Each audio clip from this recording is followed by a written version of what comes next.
My priorities are being an inviting place for new development and businesses so that we have more taxable properties so that the county has more money to spend.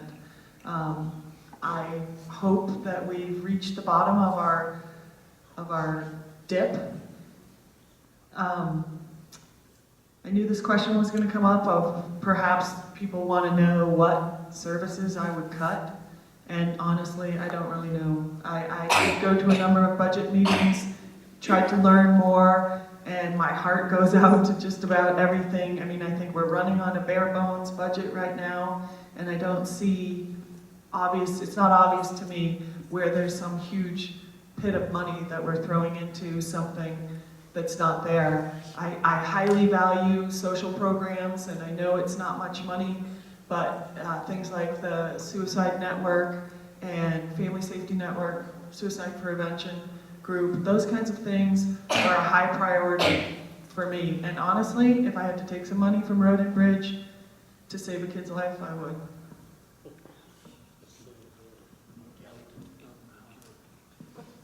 Getting random. And we're talking about our priorities, what we think, right? Ken, is that what's that? Read that question again, would you please, sir?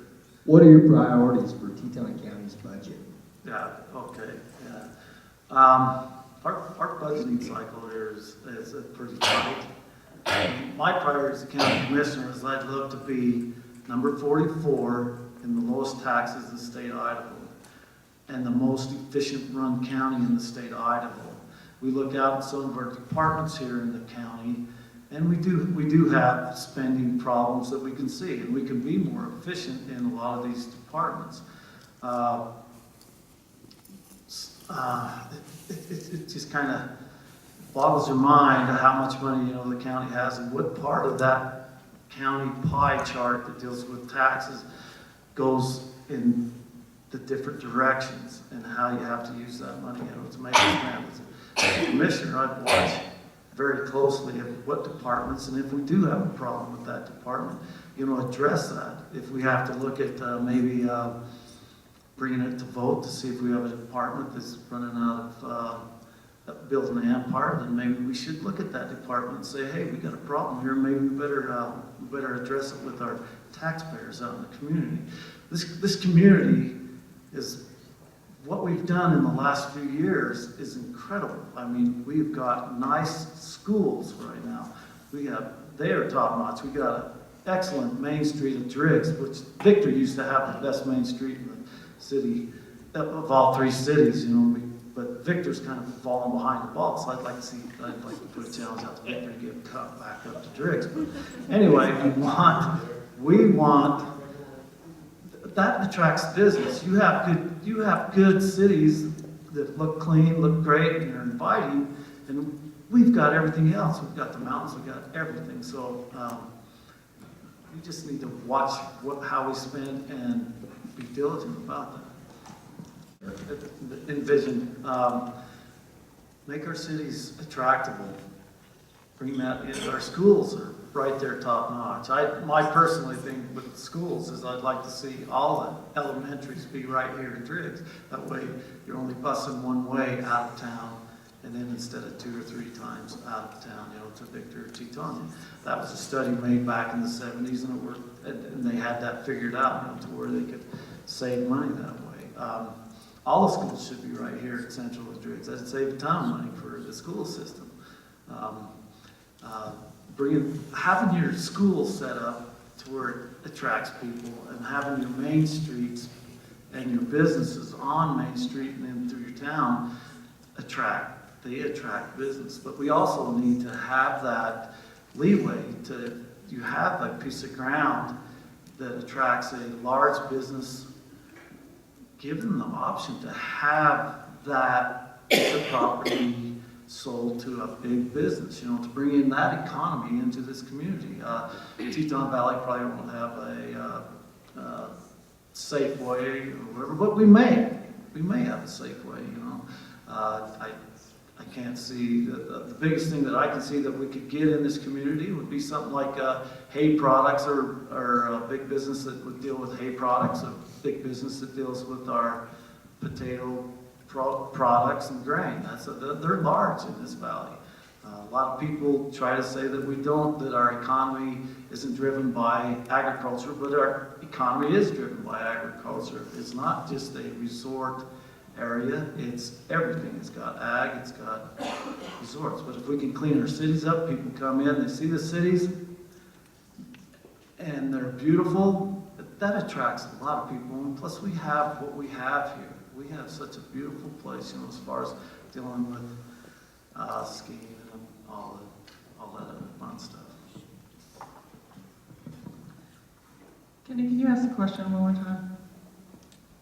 What is your vision for the growth of Teton Valley, both for business and the economy, and how do you plan on accomplishing that vision? Well, I totally agreed with everything Kelly said, so I won't repeat any of that. My vision, I think fortunately for me, and one of the reasons I'm running for county commissioner, pretty much mirrors the vision that the community set forth in the comprehensive plan. And even if my vision didn't match that vision, it would still be my job to implement that plan to meet the community vision, not my vision. But some of the things that are outlined in that make a lot of sense to me. Directing growth to the cities, my #1 goal. I've been out canvassing, walking around neighborhoods, and I am shocked at the number of foreclosures and homes for sale.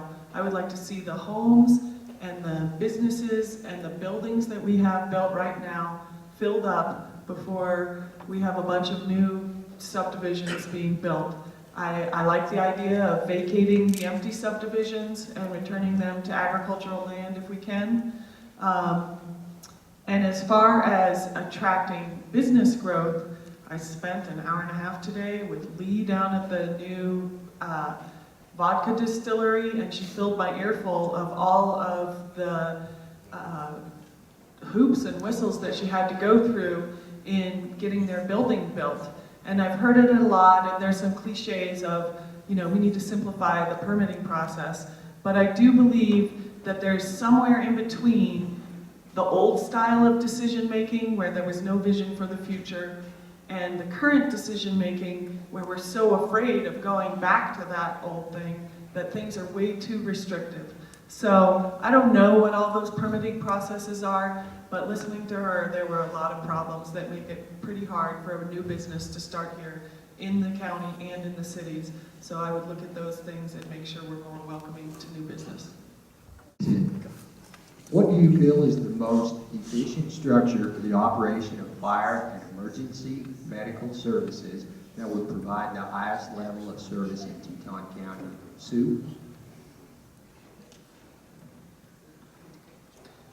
I don't know yet, but I know that I've spent quite a bit of time with a number of firefighters, administrators at the hospital, board members of the hospital, and paramedics.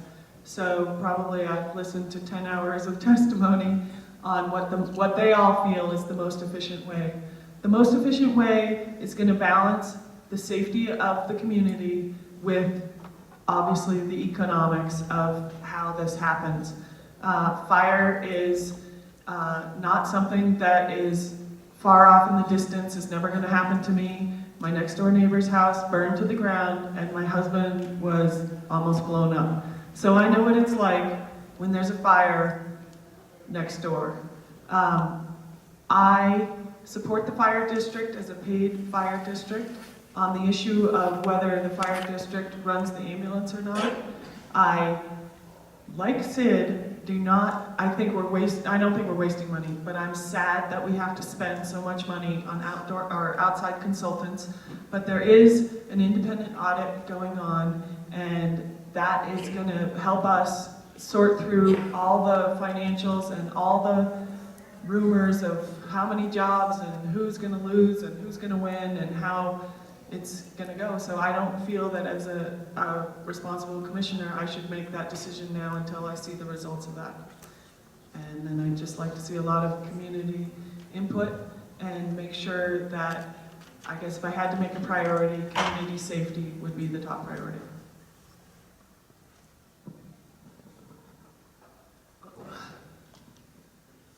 we need to watch with our spending that we do in these. We got a community here that everybody says that we're 10,000. I think we're probably more hitting about 7,500, in this community. We have certain departments that are 40 strong. But take the fire department, they're 40 strong. We need to look at that to see how many firemen does it take to take care of this community. And we need to look and see how many EMTs does it take to take care of this community. Sometimes we get a little, in government, we get a little carried away because you can get the 3% raise every year, blah, blah, blah, and you start raising that tax every year because you get it. So we got to spend it, and it's like we need to really watch this in our departments. Me, I grew up with the volunteer fire department. I thought that was the most beautiful thing that this community had ever done. They kept our budget down, they kept our taxes down, and it kept us down about 42nd out of 44 in the state of Idaho as far as taxation. We have to look at all these departments and watch and see where our spending goes. We could have, say, 3 fire chiefs in all 3 cities with volunteer firemen in there, and we could probably take care of it. We might be 2 minutes difference, in some of our outreach time. Being born and raised here, if I build out Badger Creek, I knew it was going to take them 2 or 3 more minutes to get to me. And if anybody else hadn't realized that, then you haven't come to a reality of Teton Valley. We can watch our money. We can watch it in these departments. We have to be very careful. We could lose that million. Instead of being a $2 million budget fire department, make that $1 million and have three chiefs, one in each one of the cities, with a clerical person and a mechanic, and I think we can solve a lot of these problems by having that with a volunteer fire department.